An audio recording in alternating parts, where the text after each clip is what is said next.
At least 10 missiles hit a military airbase overnight in Iraq. The attack targeted the Al-Assad Air Base in the western part of the country. That base houses roughly 2,000 U.S.-led coalition troops. An American contractor died after suffering a heart attack during the shelling. The Pentagon says no additional service members were injured. No one has claimed responsibility for the attack, but it comes at a time when tensions are escalating between the U.S. and Iran. CBS News' Skylar Henry has more. Video on social media shows the wreckage of what Iraqi forces believe was the launch pad to carry out Wednesday's rocket attack on a military base used by American forces in Iraq. The attack on Al-Assad Air Base is the first since the U.S. struck Iran-backed militia targets in Syria last week. The strike was authorized in response to recent attacks against American and coalition personnel in Iraq and to ongoing threats to those personnel. Wednesday's attack targeted the same base that Iran struck in January of last year, injuring dozens of U.S. servicemen in what was the largest ever ballistic missile attack against Americans. That attack was in retaliation for the U.S.-directed drone strike that killed Iranian General Qasem Soleimani. The Pentagon says the base's missile defensive systems engaged during the attack, and there are no reports of any injuries to U.S. service members. However, one American civilian contractor died of a heart attack. Wednesday's rocket strike comes 2 days ahead of Pope Francis's trip to Iraq, where he's expected to not only meet with Christians who were persecuted during the Islamic State insurgency, but also try to boost ties with the Shiite Muslim world. Skylar Henry, CBS News, the White House. For more on this, we are joined by retired Army Major and military analyst Mike Lyons. Major Lyons, thank you so much for being with us. So no one has claimed responsibility, but who do we believe carried out the attacks on the Al-Assad Air Base this morning? We believe the attacks were taking place by Iraqi militia units that are currently stationed inside of Syria on the Syrian border. It's about 100 miles or so to the Al-Assad Air Base there, and they conduct what's called a raid. And what they do is they cross the border, they transpose across a very austere desert, and they're able to move under stealth and get close enough where they fire only rockets, which are fundamentally harassing and interdiction type fires. They're not necessarily designed to create a lot of destruction, but they're designed to cause a lot of terror.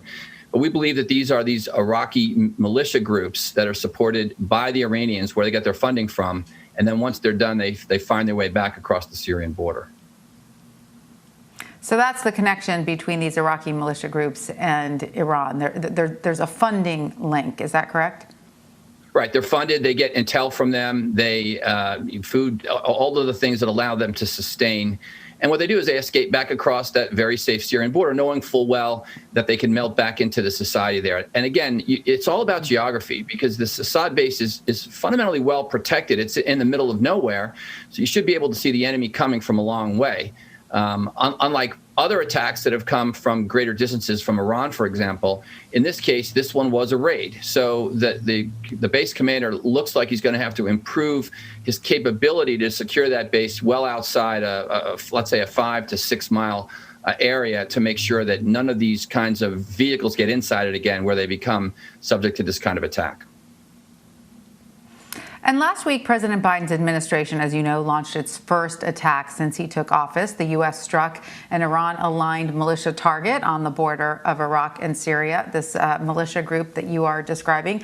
The missile strike was expected to be a one-and-done, sort of, in retaliation for the Iranian-made rockets that were fired at a base housing American troops in Iraq. So what does this latest aggression mean for the escalating tensions between the U.S. and Iran? And do you expect this could be the beginning of a tit-for-tat between the two countries? Well, if we expected that to be a deterrence, it's proven not to be, because the enemy gets a vote as to what they'll be deterred by. And I was surprised when I saw such a small attack that goes back there. And it just shows we don't have a strategic vision or deterrence in the region. The fact that we were susceptible to the kind of attack we saw this morning just proves that out. We attack inside of the Syrian border. Iraqi citizens who are fundamentally aligned with Iran. Again, the politics of it all are all very confusing. So again, I think that we're going to have to rethink what our deterrence is going to be in the region. What is going to really deter Iran from funding these groups in order to stop making these kinds of attacks? I think first we're going to have to harden our own bases itself to make sure that we're not susceptible to them. But if we're going to respond, we can't respond just like this, these small little pinpoint attack that we saw last week. What the Israelis do, their deterrence is very simple. You strike us one time, we strike you 10 times back. There's going to have to be some other way in order for the Iranians to get the message to stop attacking U.S. forces there. So you're suggesting a more escalated response then? I mean, you had several suggestions. Number one, to harden the defense of those areas and to sort of figure out a better strategy. But do you think part of that strategy needs to be a stronger military response? Well, I think, again, firstly, we have to defend and make sure that we're going to, the soldiers and sailors, airmen that are there are going to feel safe is the first and foremost thing. And then if we're going to go on the offensive, I think it's going to have to be more expansive than just one strike in one location along the border there. Perhaps using our technology with drone technology, Air Force technology in order to take out multiple targets that could possibly exist there, not just the one that we went after. I think that is going to be the critical piece to ensuring that maybe that there is some level of deterrence that we can do there. As for troops, we don't have a lot of ground troops there. They're all out. We can't do anything on the ground there. This is all going to have to come from the air.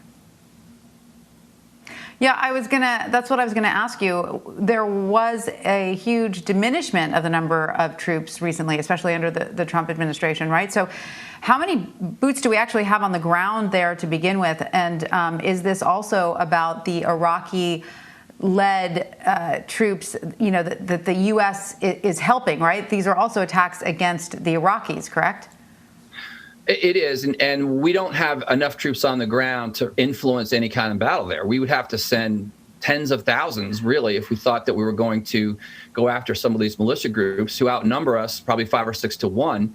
But that decision was made a long time ago. In fact, it was made under the Obama administration when we pulled most of the U.S. troops out of Iraq.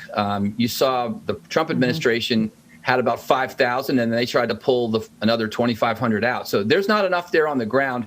We also saw that Trump wanted them out of Syria, but it looks like that they all didn't come out of there. That's where we claim that we still have troops there doing underground missions fighting ISIS. But again, nothing to the point that we could extract any kind of potential victory from some of those militia groups who are well armed and have got tremendous amount of resources. Well, it sounds like the U.S. needs, at the very least, a recalibration of its strategy in that area. Major Mike Lyons, thank you so much for joining us. We appreciate your insight. Thanks for having me.